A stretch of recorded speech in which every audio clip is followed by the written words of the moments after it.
오늘은 마태복음 26장 신약성경 45페이지에 있는 마태복음 26장 우리 한 장의 말씀을 함께 살펴보겠습니다. 26장은 이제 예수님 마지막 한 주간에 있었던 최후의 만찬, 그리고 겟세마네 동산에서의 기도, 그리고 베드로의 부인하는 장면, 그리고 예수님의 재판과 십자가의 죽음에 대해서 이야기를 합니다. 우리가 어제 말씀을 통해 예수님이 이 마지막 때의 징조를 말씀해 주셨고, 또 비유를 통해서 조금 더 생생하게 이제 마지막 때를 살아갈 우리에게 많은 메시지를 주셨습니다.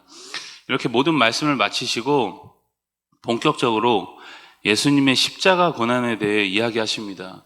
드디어 이 땅에 오신 최종 목적을 이루실 때가 이제 오신 거죠. 때는 이스라엘의 이제 최대 명절인 유월절을 앞둔 시기였고, 대제사장과 백성의 이제 장로들은 예수님 죽일 계획을 꾸미고 있었습니다. 대제사장 이제 가야바를 비롯해서 이제 장로들과 서기관들이 모여서 이제 흉계를 꾸몄다라고 이제 성경이 이야기하고 있는 거죠. 당시 이스라엘의 이제 최고의 종교 권력자들이라고 할 수 있습니다. 주님은 지금 인류의 죄를 대속하기 위해서 이 땅에 오셔서 이제 죽으려고 하시는데, 그들은 자신들의 욕심을 채우기 위해서 이제 모여 흉계를 꾸미고 있는 거죠. 주님은 이러한 상황에서 이제 베다니에 사는 나병 환자 시몬의 집에 가십니다. 그곳에서 식사를 하실 때에 한 여인이 이제 식사하신 예수님 머리에 향유를 붓습니다. 우리가 잘 알듯이 이제 머리에다 기름 붓는 행위는 왕과 제사장, 선지자를 세울 때 하는 이제 하나의 고귀한 예식이라고 할 수 있죠.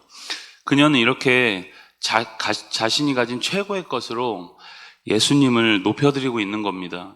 그런데 제자들이 이 장면을 보고서 이제 분개해서 왜 이렇게 비싼 거를 허비하느냐고 이제 뭐라고 하는 거죠. 차라리 그 돈으로 이제 가난한 자들을 도울 수 있을 것이라는 말입니다.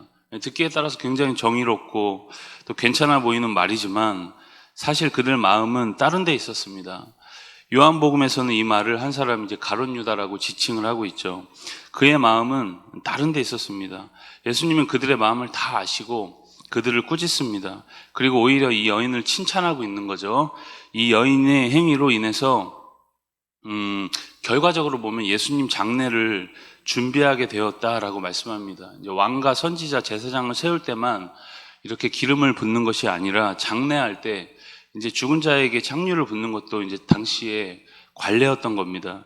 이 여인은 자신이 알고 한 행위는 아니었지만 결과적으로 이 행위가 예수님 장례를 위한, 준비를 위한 일이 되었다는 거죠. 결국 이제 복음이 전해지는 곳에서 이 여자가 행한 일도 말하여 그를 기억하리라. 굉장히 큰 축복을 이 여인이 받고 있는 장면입니다. 14절부터는 이제 유다의 배반 장면이 등장합니다. 그리고 17절부터는 예수님과 제자들이 한 자리에 모여서 식사를 나누는 이제 소위 말하는 최후의 만찬 장면이 나옵니다. 유다가 이제 예수님 팔아넘길 기회를 엿보고 있는 상황에서 예수님이 제자들과 이제 마지막 식사를 나누는 거죠. 예수님이 제자들에게 폭탄 선언을 하십니다. 뭐라고 하시느냐? 내가 진실로 너에게 이르노니 너희 중 한 사람이 나를 팔리라. 왜 이런 말씀을 예수님이 하셨을까요?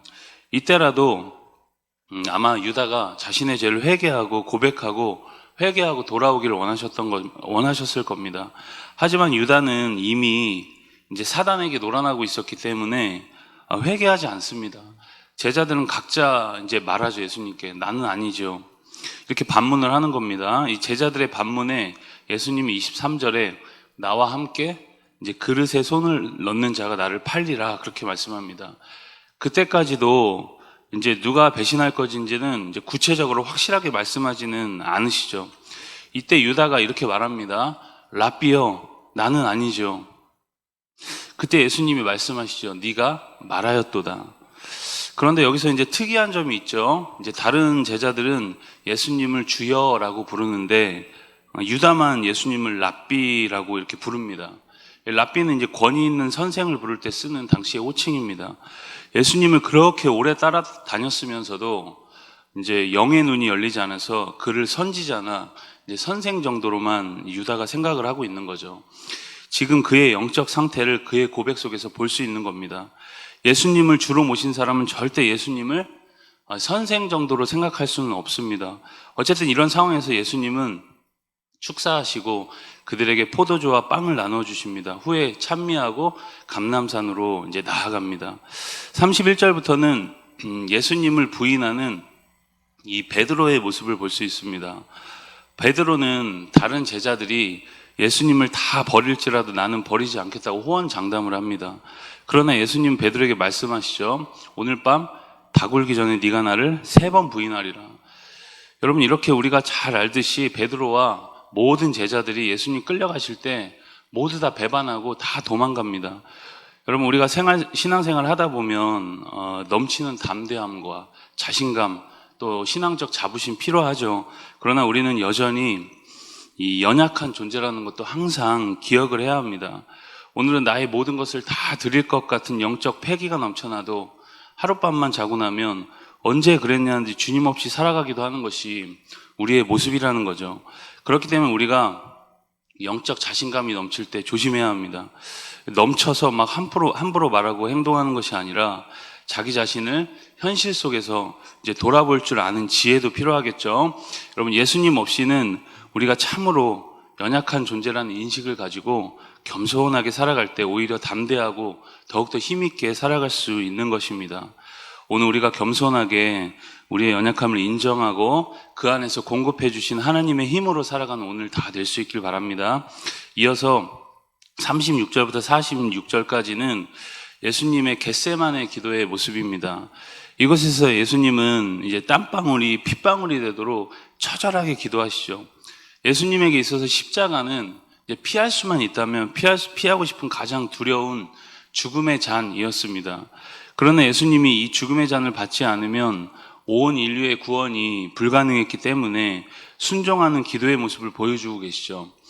우리 넘어가면 또 47절부터 56절까지는 예수님이 기도 후에 붙잡히시는 장면입니다. 57절부터는 이제 잡혀가신 예수님이 공회 앞에 서신 모습을 볼 수 있습니다. 예수님은 잡히신 후에 이제 2번의 재판을 받게 되죠. 먼저는 유대인들의 재판, 기구인 공회였고, 그리고 로마인 앞에서 받은 이제 재판이었습니다. 오늘 말씀은 이제 공회에서 재판받는 예수님의 모습입니다. 그런데 신기하게도 재판을 주관하는 이들이 하나님을 가장 가까이 섬긴다는 대제사장과 서기관, 그리고 장로들이죠. 그들은 정치적 욕심과 자신들의 안위를 위해서 메시아이신 예수님을 죽이는 일에 지금 앞장서고 있는 겁니다. 외적으로는 하나님을 섬기는 것처럼 보였으나 실상 보면은 눈이 가려진 이들이었고 오히려 세상을 섬기는 일에 가장 앞장선 사람들이었다는 겁니다. 여러분, 혹시 우리가 그런 삶을 살고 있는 것은 아닌지 이 말씀을 통해서 돌아볼 수 있는 은혜가 있기를 축복합니다. 여러분, 59절부터 68절까지는 예수님이 이제 공회에서 재판받으시는 과정과 이제 그 결과를 보여줍니다.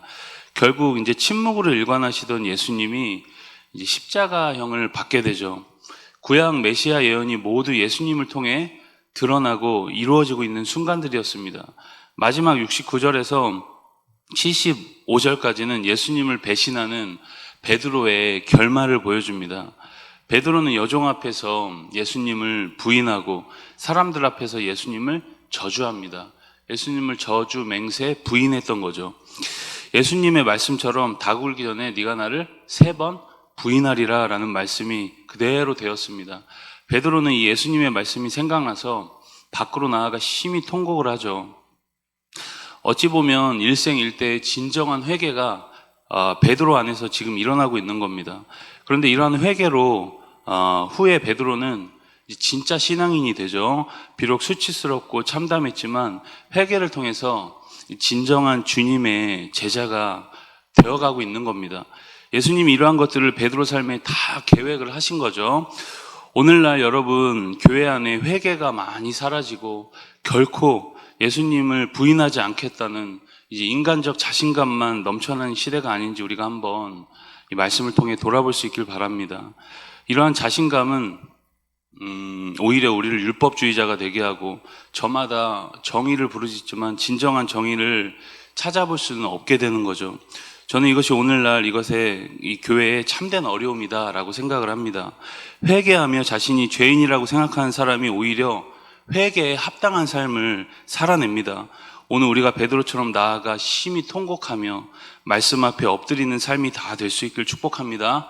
여러분, 그러한 사람들에게 하나님은 은혜를 주시고 진정한 주님의 제자가 되게 하실 것을 우리가 믿고, 오늘도 삶의 자리에서 은혜 받은 자로서 은혜 갚는 삶을 살아내는 복된 주의 날 다 될 수 있길 주님의 이름으로 축원드립니다. 우리 마태복음 26장의 말씀을 경청합니다.